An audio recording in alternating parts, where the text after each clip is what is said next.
বান্দার যদি ইমানটা নাই থাকে, যদি সেই ইমানের ফোল্ডার থেকে বের হয়ে যায়, এমন কোনো কাজ করে যেই কাজের মাধ্যমে তার ইমানের ফোল্ডারে জায়গা হয় না, ওই বান্দা যত প্রতাপশালী হোক, অর্থনৈতিকভাবে উচ্চপদস্থ হোক, মর্যাদায় বেশি হোক, তার চরিত্র যত উন্নত হোক, সেই ব্যক্তি যত বড় পরহেজগার হয়ে যাক না কেন, যদি তার মধ্যে ইমানটুকু না থাকে, তাহলে সেই ব্যক্তি ইমান না থাকার কারণে আল্লাহর কাছে মূল্যহীন হয়ে যাবে।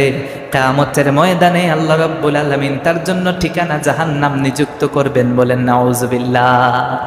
এর জন্য সমস্ত নবী রাসূল, এই পৃথিবীর সমস্ত নবী এবং রাসূলরা এসে সমস্ত কওমদেরকে একটা এলান করেছেন, একটা দাওয়াত দিয়েছেন। সেই দাওয়াতটা কি? দেখেন পবিত্র কোরআনুল কারীম সূরাতুন নাহলের 36 নম্বর আয়াতে আল্লাহ রাব্বুল আলামিন বলেন, ওয়ালাকাদ বা'আসনা ফি কুল্লি উম্মাতির রাসূলান আন ই'বুদুল্লাহা ওয়াজতানিবুত তাগুত।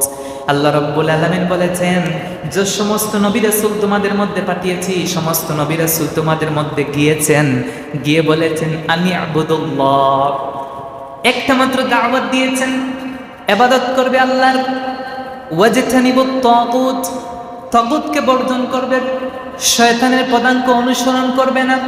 এর জন্য আমি প্রথমে আয়াতে কারিমা তিলাওয়াত করেছি। আল্লাহ বলেছেন, ইয়া আইয়ুহাল্লাযীনা আমানু দুখুলু ফিস সিলমি কাফা ওয়া লা তাত্তাবিউ খুতুওয়াতিশ শাইতান ইন্নাহু লাকুম আদুউম মুবিন।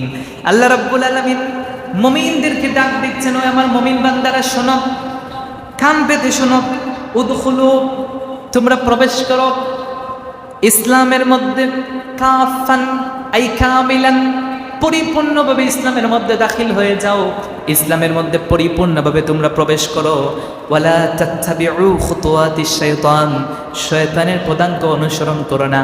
আল্লাহ বলেছেন, শত্রুকে চিনে রাখো, ইন্নাহু লাকুম আদুউম মুবিন, নিশ্চয়ই শয়তান হচ্ছে তোমাদের প্রকাশ্য শত্রু।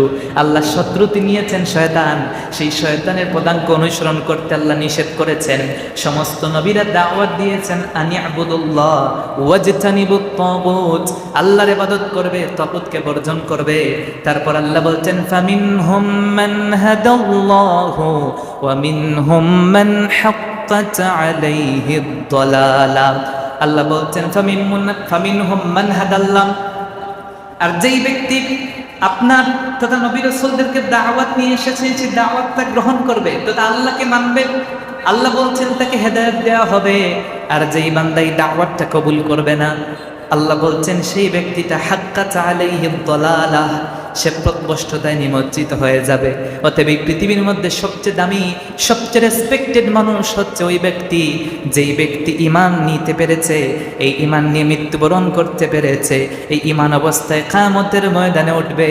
ঈমানের বিনিময়ে আল্লাহর বান্দাকে কিয়ামতের ময়দানে আল্লাহ তার বিশাল জান্নাত উপহার দিবেন। সুবহানাল্লাহ।